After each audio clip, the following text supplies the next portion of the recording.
Hi there, you are listening to the Guitar Speak podcast. My name's Matt Wakeling and this is the show that I produce in Sydney, Australia.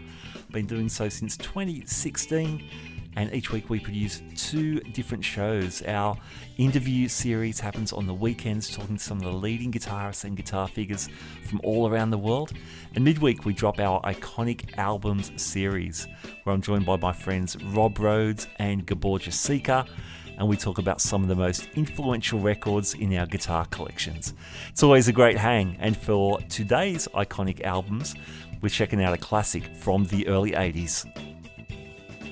Today's episode is brought to you by Fretboard Biology, the comprehensive online guitar course put together by Joe Elliott.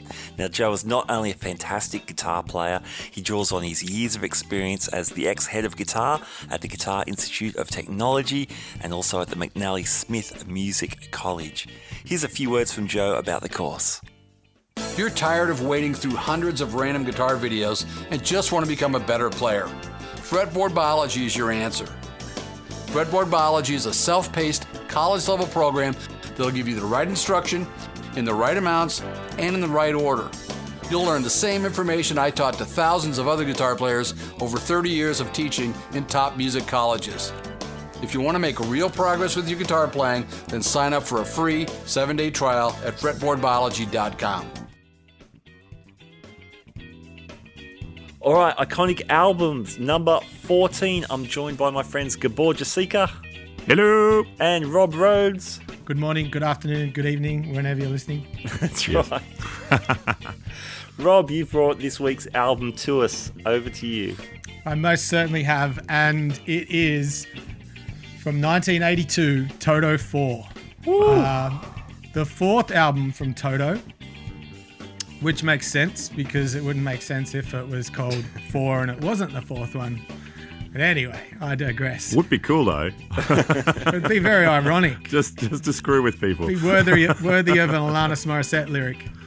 Oh, wouldn't it be ironic? It would be. So recorded between June 81 and April 82 at Sunset Sound and Ocean Way Studio, and a few other sessions around the traps were also done. Toto is Steve Lukather, guitar and vocals, David Page, keyboards and vocals, Bobby Kimball, vocals, Steve Porcaro, keyboards, Jeff Porcaro, drums, and David Hungate on bass. This would be David Hungate with his final album with Toto, which would spell the end of their Mark I lineup, so the original lineup. As at 2017, when basically album sales dried up, it had sold over 12 million copies. Oh. Nice. So at this point in time, Toto were almost done. According to Luke in his book, after the success of their debut album, which spawned Hold the Line, Georgie Porgie, their next two albums kind of failed. Never reached the heights that they were hoping. And I actually really love their third album, Turn Back. I think some of their best songs are on that album, like rocky, like really great rock songs. And they're their best songs in concert now. So they're still playing a lot of songs off that album. But the band definitely felt the pressure being dropped by the record company at this time. But they really needn't have worried. The lead single, Rosanna, peaked at number 2. And it sat there for 5 weeks on the Billboard Hot 100 charts, while the album's third single, Africa, topped the Hot 100 chart and became the group's first and only number 1 hit. Ah, nice. Toto 4 received 6 Grammy Awards in 83, including Album of the Year, Producer of the Year, Record of the Year for Rosanna. And it reached number 4 on the Billboard 200 albums charts in the United States shortly after its release. It also reached the top 10 in Canada, Australia, New Zealand, the Netherlands, Italy, Norway, and the United Kingdom and Japan. Oh, yeah.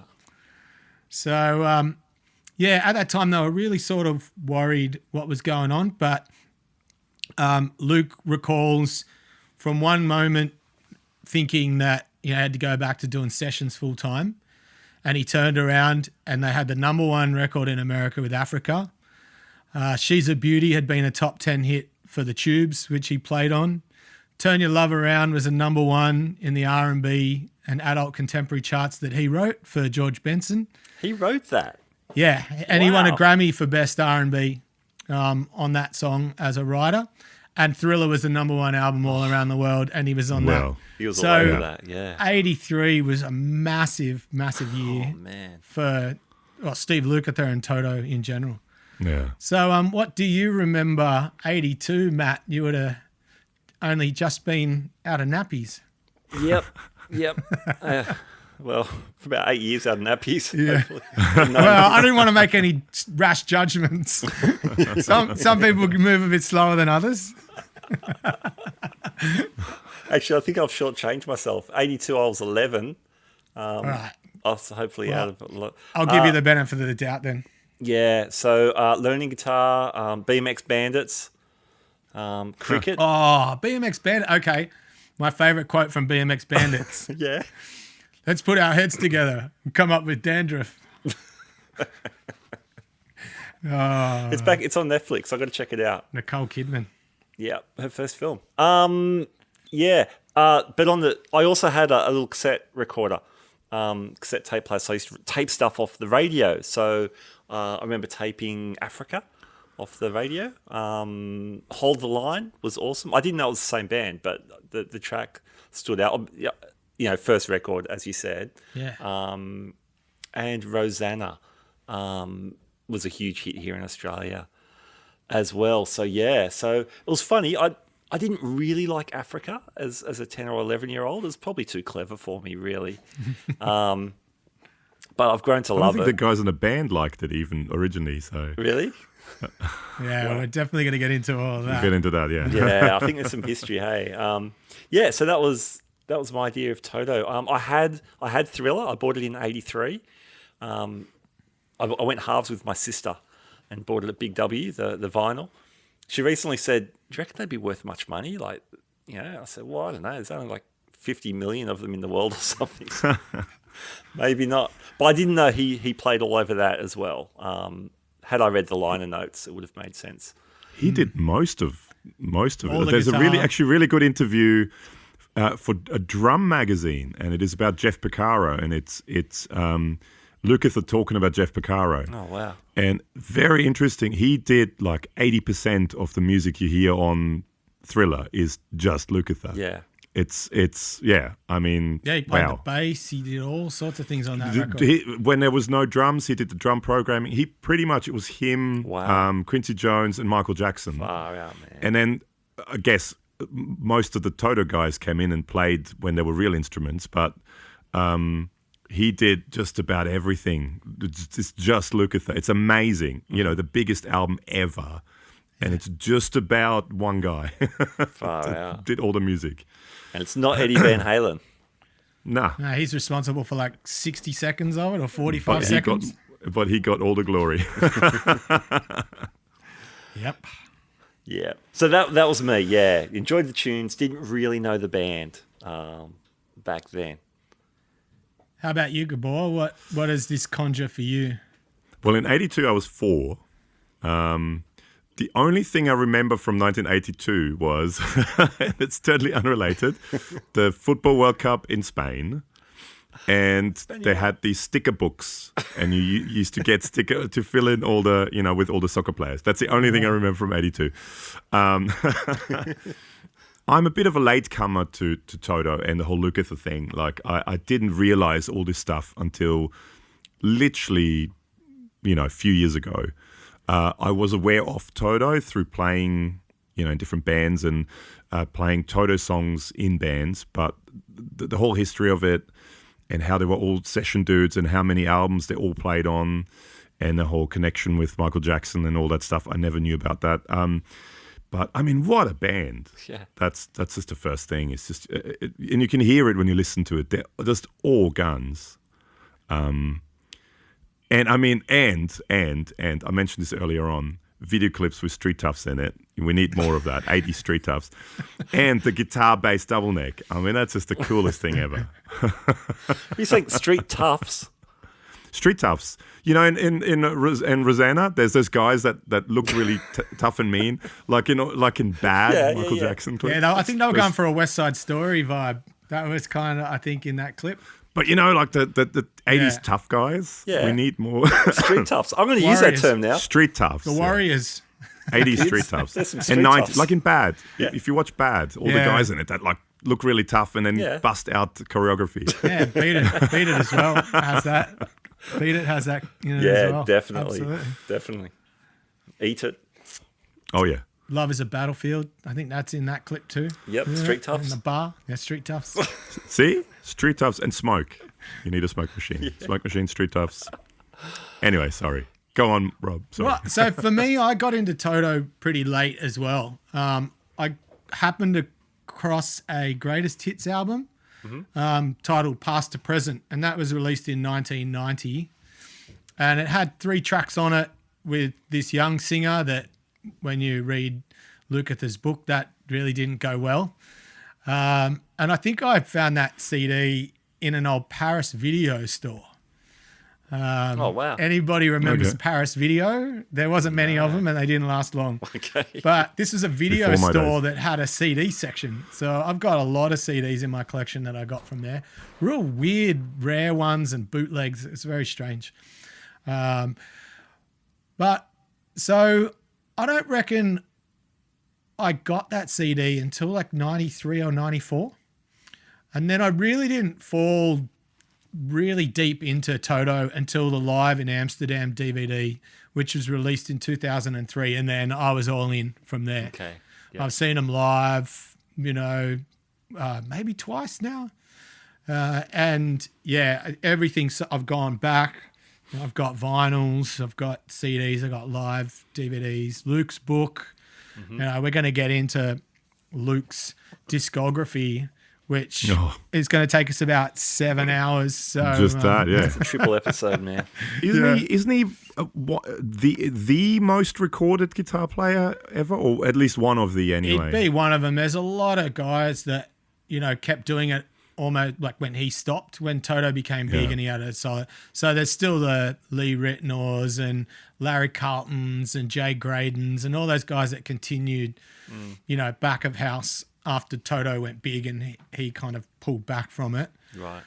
But yeah, it's just this band seriously maligned in critical circles. They were very much touted as a studio put together band. They were never really given the cred that they deserved, which was a shame because you just go through their back catalogue now and I don't think there's any other band that can really put their hand up to a back catalogue like this, like musically and stylistically. There are probably arguments that there are bands out there, but like, I'll question without notice for you guys. Do you reckon that there is any band out there that could survive or who has survived so many lineup changes? Well, Spinal Tap with drummers. I was going to say Spinal Tap. Oh, that's what I get for asking a serious question. Because who's original now? So Luke and Paige is gone because his health's been pretty terrible. So you got Greg Fillinganes comes and goes. Yep. And both Picaras have died now, haven't they, Dave? Well, there's 3. So Steve came back for a little while. He's gone, but yeah, Jeff was the first to go, and then Mike Picaro, who was replaced David Hungate On bass. Yeah, on bass. Yeah. on bass and he was there for a long, long time. Okay. And then when he got sick, Lee Sklar, guys like that came in and filled in. Yeah. Okay. But not only lineup changes, but I was trying to think of, outside of the Beatles and Fleetwood Mac, any other band that shares 3 lead singers. Like Toto has 3 lead singers. So at any time, Luke, Paige, and Bobby Kimball, or Joe Williams, or in a number of other lead vocalists they've had, they share lead vocals and they chop and change throughout songs, and in a similar way that we talked about Stormbringer between Glenn Hughes and Coverdale. It's not just one guy sings one song and the next guy sings. This is like from verse to chorus to bridge. They're chopping and changing. Eagles maybe, but I mean they don't do Eagles. that within one song. But No. Yeah, there seems to be Don Henley songs and Glenn Fry songs. And, yeah. But it's just very kind of unicorn Yeah. in the music world. Yeah, true.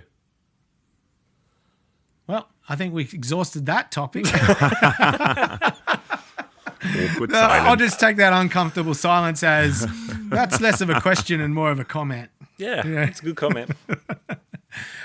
Favorite songs on the record, Gabor? I mean, again, you can't go past Rosanna. That's such a cool song. So many parts in it too. The harmonies are great. I love the keyboard solo, and then it goes into the Lucas's shreddy solo. It's just killer. And I mean, I already mentioned the Street Toughs in a film clip. That's just awesome. You gotta have that. And also just the little bits in that, but actually throughout the whole album. But the little horn runs, but they kind of syncopate it with the drums. Yeah. And the little slap bass bit in the chorus, that these little slap. It's all these little bits. There's so many of them. It's just awesome. What's another one? I Won't Hold You Back. I like that one. Again, great solo, and I think Lukather, for the guitar god status that he's got, quite an underrated singer in my opinion. Yes. He's got a good voice. Very good. Afraid of Love. I wrote down so many chords. Lots of chords in that song. There's a really cool kick drum pattern in that song. But I mean, again, you have arguably one of the greatest drummers ever in Jeff Porcaro. So really cool. Just a kick drum pattern in there towards the end of the song. There's a really cool kick drum pattern. Anyway, Lovers in the Night. I've listened to this album before, and I've heard this album heaps of times before. But it was another one I hadn't listened to in yonks, like a long, long time. And the first time I listened to it, I kind of got an ABBA vibe in that song. Wow. Like the production of it and like a more rocky kind of ABBA. But I don't know, for whatever reason, I kind of went, this kind of has an ABBA-esque vibe to it. And I don't mean that in a bad way. I think ABBA is great. And the production in ABBA is insane. And topical at the moment too. You bet. Exactly. And it's got this really cool outro solo as well, that super shreddy outro solo that he does in that. We Made It, great voice. That's a thing. That's a keyboard player singing, isn't it? I think so. The same guy sings Africa. Yeah, that's right. David Page, yeah. I think it is. That's what I thought too. And again, in We Made It, all these cool little guitar bits that are just sort of all over the place, and they're just these little bits that you almost don't really listen to. You don't really hear them, but then when you kind of pay attention to it, they're sort of panned. One's on one side, one's on the other side, and there's these little bits that always come in. And then, these little runs, and the drums play along with the horns, and there's all these cool little bits. Waiting for Your Love, did I just say that? The cool groove. It's such a cool, that's like an R&B style song almost. Great voice. Yeah. The changes, it sort of goes really cool as well. And I mean, Africa, you can't really go past that. Great 80s film clip as well. No Street Toughs, sadly, but Libraries. It's like Jumanji, that clip. It is a waiting little for something to happen. And just got to mention, with Africa, you've got to listen to the Weezer version of it. I don't think it's as good. It's of course not as good. And the drums, it's missing that kind of that swing kind of vibe. Yeah. The drums in the Weezer version, but the film clip of Weezer's Africa is them doing almost a Weird Al version of themselves of the Sweater Song film clip, and Weird Al is singing in it. So he's the singer in the clip. And there's a really cool live video on YouTube of Weezer doing Africa. And then when a keyboard solo comes in, they call out Weird Al, and he comes out and plays it on an accordion. And really, really rocks it on an accordion. It's great. So, but I mean, Africa is such a cool song. It's and it's a song I remember from. It's just a song I've known for all my life. I've always kind of known it and heard it, and never really put two and two together that it's Toto and Steve Lukather and all that sort of stuff. But yeah, I mean, it's a great album. The whole album is very good. Absolutely. How about you, and just Matt? killer playing, all of them, killer playing and singing. Yeah. I mean, a main voice, whatever his Bobby name Kimball, is. yeah. What a voice. We're going to get into some stories about that very shortly. Man, I love it that they've got the guy who just comes and sings the crazy high stuff and then just steps back. I mean, Rosanna, it just goes ridiculously high. I know. Oh, man, well, for me, yeah. I mean, Rosanna could be a podcast all by itself, I reckon. Yeah. It is the greatest 5-bar guitar solo of all time. Oh, it's fantastic. I reckon it's one of the greatest pop guitar solos of all time. But it's kind of cool how it's 5 bars. I've been working on it just for fun. It's so cool. And now I'm trying to learn the outro solo. Crazy hard, but that's a tricky solo. But it's fun trying to force my fingers to do this stuff. Man, he's such a good string bender. He's such an expressive bender. Name drop. I had Andy Timmons on the podcast a couple of years ago. Killer player, and he's amazing. I was talking about his bending and whammy bar stuff, but especially his string bending. And I said, "Is that like Jeff Beck?" He said, "Nah, Steve Lukather was the big influence for me in the way he bends." And yes, just really, really expressive. For a quote-unquote studio guy, he really had his own voice very early on, it seems. Yeah. Or by the time we started hearing Toto records. Yeah. Obviously, he was a veteran by then already. But yeah, Rosanna's awesome. Africa is awesome. I've only ever played Africa on a gig once. It was for a wedding reception. And it was a request from the bridal party. I thought, what's this for? And they just wanted to sing it. They just wanted to go off. It was the best. It was the best. The whole band, we were so pumped to play it. So, I can't remember who sang it. Oh, it was a band. That's once it goes to chorus, that's so high again as well. The voice, it's insane. That's Bobby Kimball again, isn't it? Yeah, that's right. Would have to be, and then the harmonies are even higher. Yeah. It's ridiculous. Yeah. Lukather, I think you said Gabor. Lukather is such a great singer, though. He sings the more rocking stuff, I guess. Yeah. If you need that, but the verses of Rosanna, he sounds awesome, man. Singing that stuff. I always love Georgie Porgie. That's such a cool song, and his singing in that is so good. Yeah. I just love that song. Man, that was a gig staple. Georgie Porgie. Have you guys busted I still play it, yeah. Yeah. I still play it. I think I might have played it once. Cool song, man. Waiting for Your Love. That kind of seemed like to be from the same universe as Georgie Porgie. That kind of sophisticated groove. Yeah, really cool groove, that song. It's, The like songs, Georgie Porgie. The song, they're sophisticated songs. The progressions, the structure.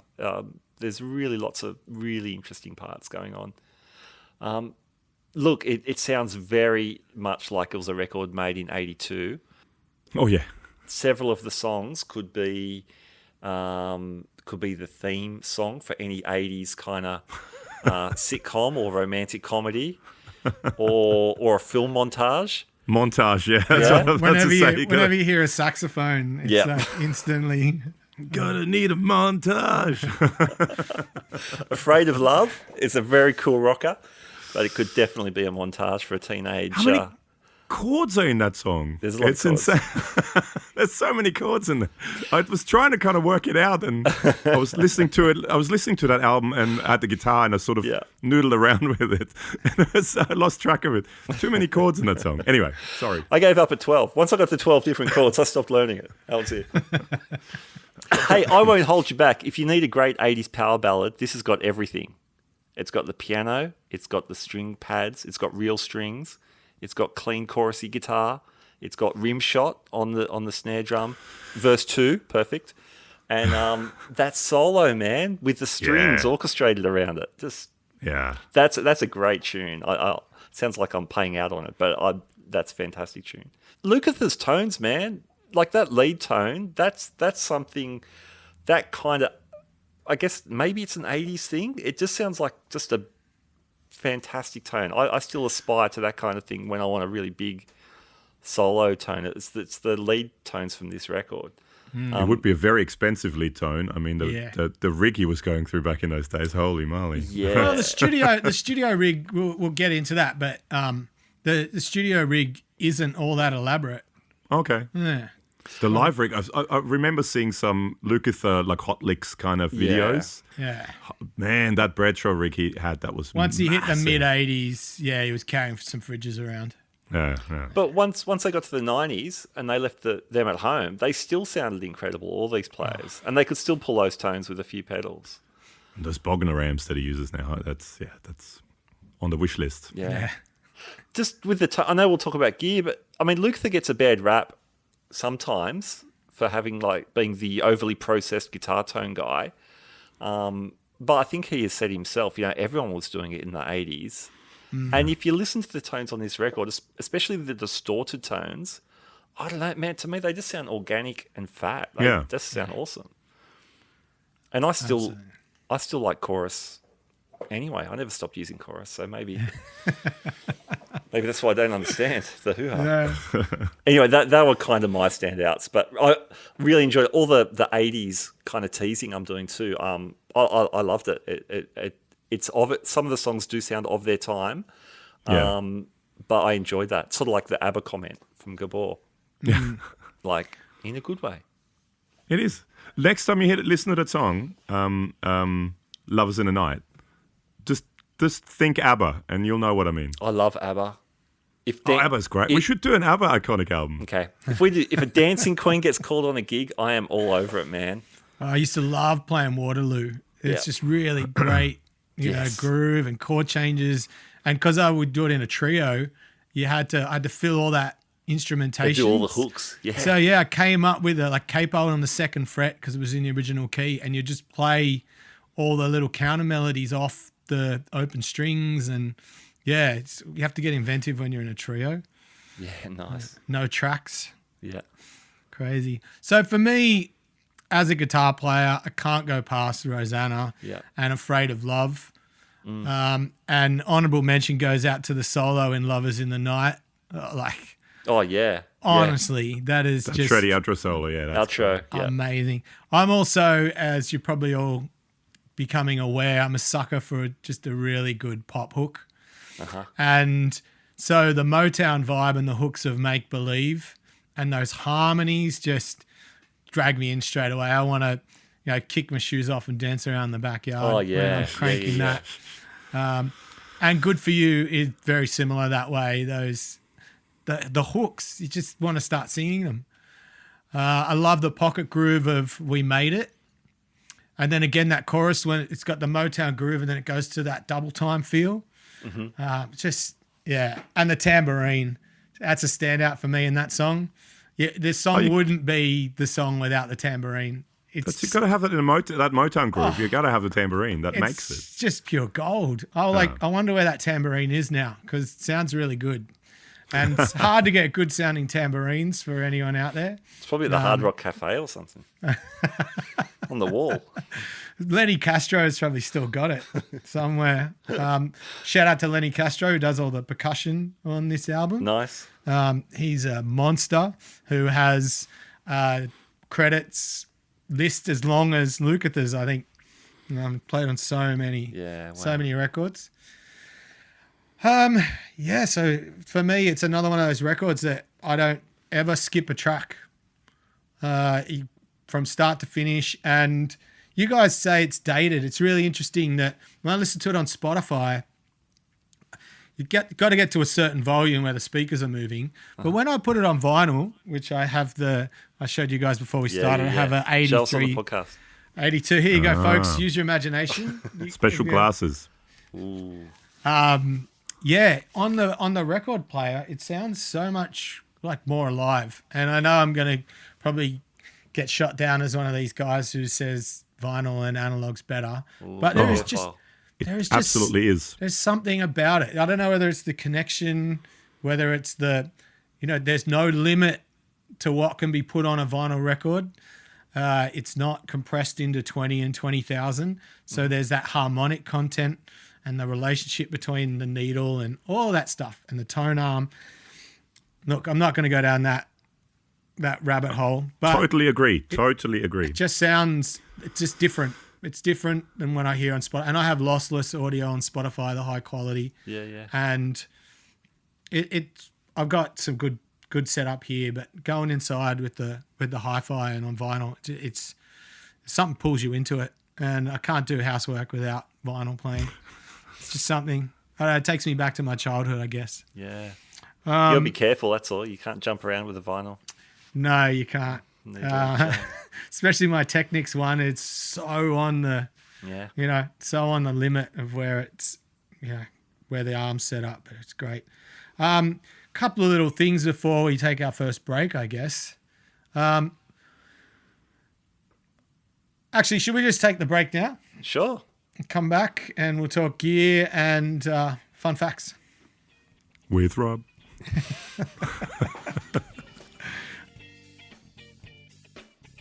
This episode is brought to you by Fretboard Biology, the comprehensive online guitar course put together by Joe Elliott, ex-head of guitar at the Guitar Institute of Technology and the McNally Smith College of Music.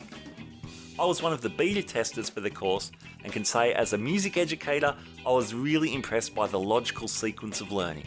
The course has also been endorsed by players such as Brett Garsed and Greg Koch. For more details, check out the links in our show notes. Welcome back to Guitar Speak Podcast Iconic Albums number 14. Rob has brought along his vinyl copy of Toto 4, and we're talking all about it. Back to you, Rob. We are. Well, I wanted to get into the gear, and we have touched on the gear a little bit. But first and foremost, probably the most expensive guitar that he owns, and it was all over everything. It's over Rosanna. It's on the solos, and that's his 59 Les Paul Standard. Oh, man. Serial number 90494. So anyone from Chibson who wants to make a clone, that's the serial number. But And he never put a Kalo trem into it. no, he left that one as. So that was his primary guitar throughout the whole heyday of Toto. Really? Wow. It's over most of the sessions, including the main riff of Michael Jackson's Beat It and Lionel Richie's Running with the Night solo. It's all that 59 burst. Physical, Rob? Did he use it on Physical? The Olivia Newton-John hit? I didn't look that up. As much as I love that song and I love that solo, I didn't look up when that one was. But it's got a trem on that solo from memory, so it's most likely not the 59. Oh, okay. Yeah, there's a few dive bombs. So he also had a 58 gold top. Wow. And most of Toto, the early albums, he changed a little bit around this time, but most of them were his Les Paul straight into a Blackface Deluxe reverb that was modified by Paul Rivera. Okay. So there's a few little things that happen. Paul Rivera actually made Luke's first pedal board as well. Oh, cool. With all the analog old Roland choruses and stuff. Luke had some really amazing stuff, and it all got stolen. He had 4 original tube screamers that Ibanez gave him, and a whole bunch of other stuff that just ended up going missing from a warehouse storage. Because did he in those days already have that Ibanez signature guitar, that Roadster type guitar? Was it? It's a funny story because, he didn't really get on. They sent him one. He's got the prototype of the only one they ever made, and then they put his name on. Well, it was an unofficial signature model. So okay. I think it was the RS. Oh, come on, someone will correct me. RS 1500. Because if you watch the "Waiting for Your Love" clip, he's got the green he one. plays that in that. Oh, really? I think he plays that in the clip. Okay. Yeah. Late 70s Marshalls, all standard, but he did say that Rivera might have done a mid-range mod on those late 70s Marshalls. Okay. And he also had a 71 Gibson Les Paul Deluxe. Now, around this time, he got given some Valley Arts Strat copies, and this was his introduction to EMGs. Ah, okay. So, yeah, he had a few of those, and other things that made it onto this album were 51 Fender Esquire, which he paid $600 for. Right. Wow. $600. Yeah. There's a few more zeros than that now. Yeah, and he's still got it. Apparently, still got that one. There was a 63 Strat on those early records, but he said he never really took to Strats. Okay. And that's why when Valley Arts came around, he had a 79 Valley Arts, which was he nicknamed Robot, and an 83 Valley Arts Custom Pro. For effects, again, like not much happened in the studio, but PCM 70s, the Lexicon. Oh, yeah, reverb. And the Roland SRV 2000. Okay. So that's where he got all his echoes and stuff from. Yeah. And that's pretty much it. There's not much. He didn't do a lot. I wonder if he's with those modded amps. I wonder if he's like boosting them as well with something for those solos. Yeah, I'm not sure. There didn't seem to be a lot of that going around. And from what I could find out, he wasn't using drive pedals. It was mostly just cranked amps. Yeah, right. That Fender Blackface. He said when he started doing sessions, what he learnt from Lee Ritenour and Jay Graydon was the little Dan Armstrong orange, what's that one called? The orange crusher. Oh, the thing that little goes straight box. into the guitar. Yeah. He's using one of those. Right. Well, that's essentially a boost of some description. Yeah. Or a compressor Orange or ringer or something like It's that? like a treble boost. Okay. Yeah, but they put him onto that, but that was really early on. He wasn't doing much of that. And so Orange squeezer. Orange squeezer, that's right. And this is with his 59 Les Paul, they were just jamming Rosanna in the studio. Uh-huh. And that whole out solo and jam is live. Right. Of course it is. And it's one take. It's the first take. They never rehearsed it and they didn't speak about it beforehand. They just finished recording the song and went into that thing free form, and what's on the record is what it is, you know? And he's had a couple of moments like that. In his book, he talks about the Hold the Line solo. Yeah. Where the studio, all of those cats were in there. I think from just off the top of my head, I'm probably going to get this wrong, but there was Lee Ritenour, Jay Graydon, maybe even Larry Carlton were all in the control room when they hit record. Yeah. And he just blazed and they went, well, you got it. You know, no Far pressure. out. And he Far nailed out, it the man. first take. Crazy, man. Like the amount of, we could do a series of 14 episodes on Lukather, but yeah. crazy. Did you guys pick up anything else as far as the gear went? No. I didn't. I was really interested in what he used on this record because I knew about the Valley Arts thing. I wasn't sure where that came into this record's history. I knew he had the Les Paul. I knew about the signature Ibanez, but I didn't know when that was. Yeah, So- same here. I wasn't sure. That's really interesting. So like on Lovers in the Night, that's got some whammy bar. Was that maybe the Ibanez or the Valley Arts? No, perhaps? that's the Valley Arts. Okay. Yeah. He was. I'm not sure if the Ibanez had a trem arm. I think it was okay. a fixed bridge. I'm not 100% sure. They but- came along in I had an RS 1300, which was an 84 model. And that Okay. was that was kind of like the standard. Well, no, there was a standard Roadster, and then this one had the bird's eye maple cap, and it was a curved top. And then the Lukather model, which they call the Lukather model, but I don't know. Again, when I was reading about it, Luke just said they sent him a prototype. It was a Rickenbacker style. There's a picture of it on Lukather's site. He's got a gear page, and it's got all of his guitars and amp rigs throughout the years. Cool. And That's it's got that original prototype, and he hated it. He said it was very Rickenbacker-esque, and he didn't like it. Sounded like crap. And then they put one out that sounded even worse.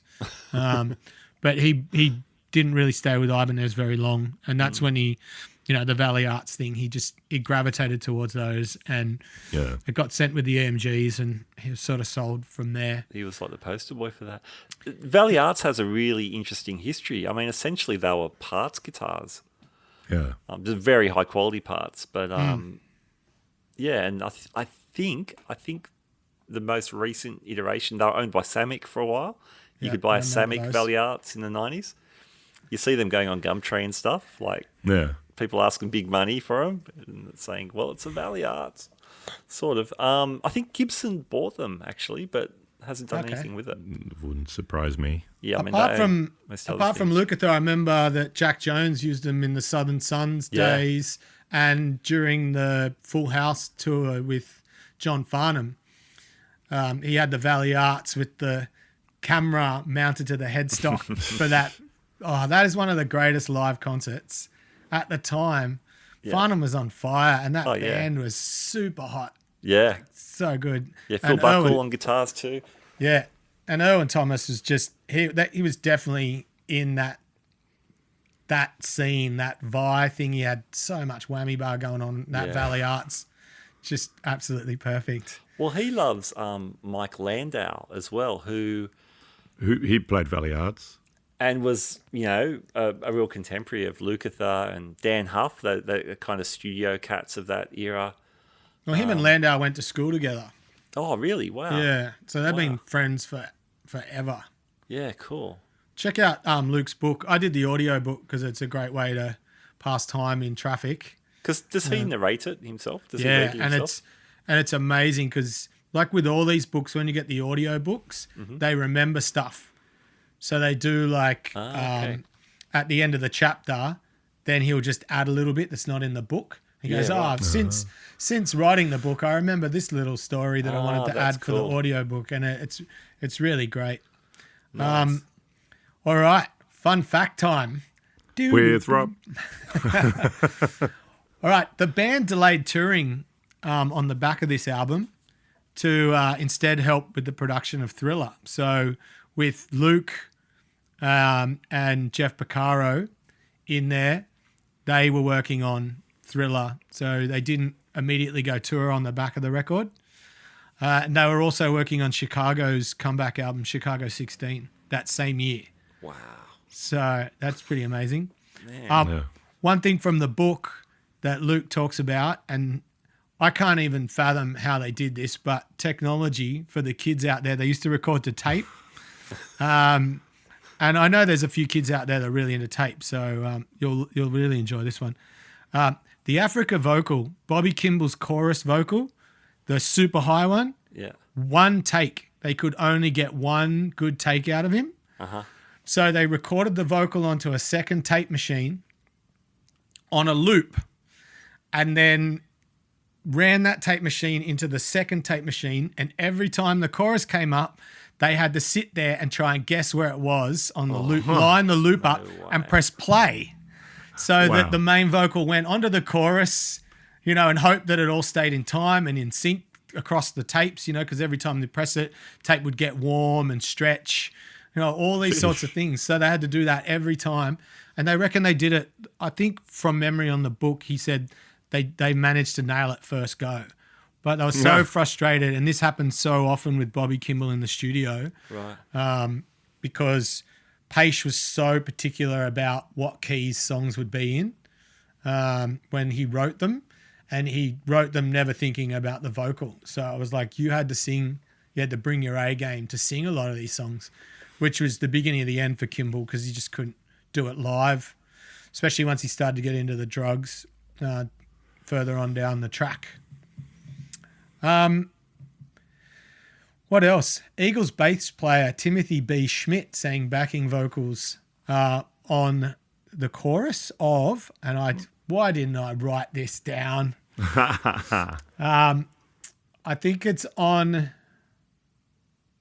Africa. He wrote I've got the vinyl. I could pull it out and will tell me. But yeah, he sang backing vocals on the record. Man, he's a high singer. I know that song that he sings, the ballad for the Eagles. What song's that? I can't tell you why. Yeah. That's so high and pure and clean. Yeah. Far out. I mentioned it before, but Mike Beccaro didn't join Toto until after this album. But he contributed cello on Good For You. Played a bit of cello on that. The song Rosanna got its name from the actress Rosanna Arquette, who was dating Steve Beccaro at the time. It's a funny story because Beccaro didn't write the song. It was written by Paish. He was just looking for good lyric ideas. And from Song Facts, he explained that Rosanna was about a high school love, one of his first loves, but it just tagged another Rosanna's name. He tagged Rosanna's name on there because she was going out with Steve at the time and it just worked phonetically in the song. He liked the way it sounded. Toto 4, they were recording it in Studio 2 at Sunset. At the same time, Van Halen were in Studio 1 recording Diver Down. Oh, yeah, man. So imagine that. Can you imagine the studio logs from that time? Far out. And Lukather and Van Halen, they became good friends. Yeah, very tight, those two. So David Paish, obviously keyboards and vocals for Toto, he won his first Grammy Award as co-writer of Boz Scaggs' song Lowdown. And nice. Everyone will know Lowdown. Yeah. It's like one of the coolest, smoothest songs of all time. Have you guys played that? That's a cover band. No, but it was always in my break music. Oh, nice. Also good. Yeah. Well, weren't a lot of the guys in Toto part of the live Boz Scaggs touring band? Yeah, they went in and out, and Steely Dan as well. Yeah. Far crazy. And Luke won his first, I mentioned it earlier, but Luke won his first Grammy for writing George Benson's Turn Your Love Around. Yeah. So, wow. Crazy. Yeah, we did touch on it earlier with Olivia and MJ, but on Luke's website, there's 18 pages of credits. But some of my favorite moments, and you guys might have some favorite Luke moments too outside of Toto, was we mentioned Olivia Newton-John's Physical. The solo on that is unbelievable. Yes. But both of them. Yeah, but it's bettered by Boz Scaggs' Breakdown Dead Ahead, which is one of my favorite Luke solos. And Lionel Richie's Running with the Night is, come on. But he's played Michael Jackson. He's played and recorded with 3 Beatles, Paul, George, and Ringo. Wow. Well, he still plays in Ringo's All-Star Band, doesn't he? That's right, yeah. He wrote and recorded with Elton John, Aretha Franklin, Barbra Streisand, Cher, Earth, Wind and Fire, Stevie Nicks, Warren Zevon, and he's all over and co-wrote a lot of Don Henley's first solo record. The list just goes on and on. How about you guys? You got any stellar Luke moments outside of Toto? Nothing you haven't mentioned yet, no. That's the big... Yeah, I mean, I always think of Physical. I always love that guitar solo, Running with the Night. There's a killer solo on a not cool Lionel Richie song that I play a lot. What is that? Dancing on the Ceiling. Oh, yeah. Great solo. Really cool solo. That's a cool song, man. Come on. Cool song, Sorry, guys. Sorry. It is fun to play. Yeah, that's great. That's great, man. Who played guitar on those Don Henley records? Well, Luke was on the first, what's it called? Dirty Laundry. That was the first album. Yep. So Luke's on that. Luke steps into a lot of Don Henley stuff, but I'm not sure. Obviously, Mike Campbell wrote and played on Boys of Summer. Mike Campbell, that's who I'm thinking of. Friend of the show. Yeah. Lucky we don't have a horn. Yeah, I like that pedal. Yeah. We got to come up with our own thing. Maybe the pick scratch. Yeah. But I think that's every, again, like the U2 album, we could talk forever about. There was one little funny story where Luke and Bobby Kimball thought that Africa was the worst song on the album, and that it didn't fit. The lyrics made no sense. And Luke's been quoted many times as saying, at the time he said, if this is a hit, I'll run naked down Hollywood Boulevard. But no one ever asked him to pay up on that, thankfully. That's hilarious. I mean, whenever I hear the word Kilimanjaro in that song, I think I don't know if I know any other songs with Kilimanjaro mentioned in a pop tune. That's just because no other songs really reach those heights. Boom, boom. Yeah, sorry, dad joke. Well played. Someone will write in and say someone's quoted Everest and will want to one-up me on that one. There was a Japanese funk band I once saw at the Woodford Folk Festival, which is like a big festival that usually when there's no COVID is on around Christmas, New Year's. And their album, they were called Mocha Mountain Kilimanjaro. Wow. And one of the songs, or Mountain Mocha Kilimanjaro, whichever way. And one of the songs was a song where they sang that. So there is another song where there is Kilimanjaro in the song. Good. Thank goodness. That's good. Yes. They were great, actually. Great, wacky Japanese funk band. Wow. Anyway. Have you guys seen that video? It's maybe only a year old or so. Lukather's neighbour gets the leaf blower out early in the morning, so he fires up his rig and gets his wireless. He's in his pajamas, and he's just blasting. So good. Like he was good value over COVID because he did so many like YouTube live podcasts and interview shows and came out with the crazy hair and he just embraced the whole thing. It was really good to see. I think that's been one thing I think that's been amazing out of COVID is how much closer you've managed to get to the artists that you're into. Like not everyone did it, but a lot of people went out and talked more and realized that people are stuck at home and you could really re-engage again with fans, old and new, on all of these platforms. Yeah. And just whether you get your streams up and you get a little bit of movement that way, or you get some kids out there to buy vinyl and just try and put a bit more money in your pocket that you weren't getting from live touring. So I think that's been wonderful. I actually bought tickets and sat into a live stream on the weekend. Grace Potter, which was straight from her shed, and that was her Bonnaroo set because Bonnaroo got cancelled again. Okay. Yeah. And it was killer. And again, that medium, if you're at a festival, and I've seen Grace a couple of times at Blues Fest, you don't get that personal interaction where she was talking to the camera and being silly. You don't get that, and I think that's been an amazing thing for some artists that I think when everything comes back, I think it's going to pay off for a lot of these acts staying connected and relevant. Yeah, it's cool. That's really cool. Awesome. Well, Rob, great album. Thanks for bringing it along, man. Fantastic. You're welcome. Yeah. Rob, where can people find out more about your stuff? My main gig is Living in the 70s, but I've just kicked off a new, it's not a new channel, but I do have my channel name and I'm doing my live streams from there now. So Rob Rhodes Music on YouTube. Awesome. Very cool. And Gabor? If you want to see two guys that can't play anywhere nearly as good as Lukather, review pedals. I do want to see that now that you mention it. He's a different level. We review guitar pedals and guitars and amps. And we're just generally having a super fun, awesome, happy time kind of pedal show kind of time. So we're called the Super Fun, Awesome, Happy Time Pedal Show, no gaps, all one word. You can find us on YouTube and Instagram and Facebook and all that all the good places. Fantastic. Well, thanks, fellas. Another great, iconic albums, and I'll catch you next week. See you then. Bye. All right, thanks for joining us for another Guitar Speak podcast, Iconic Albums.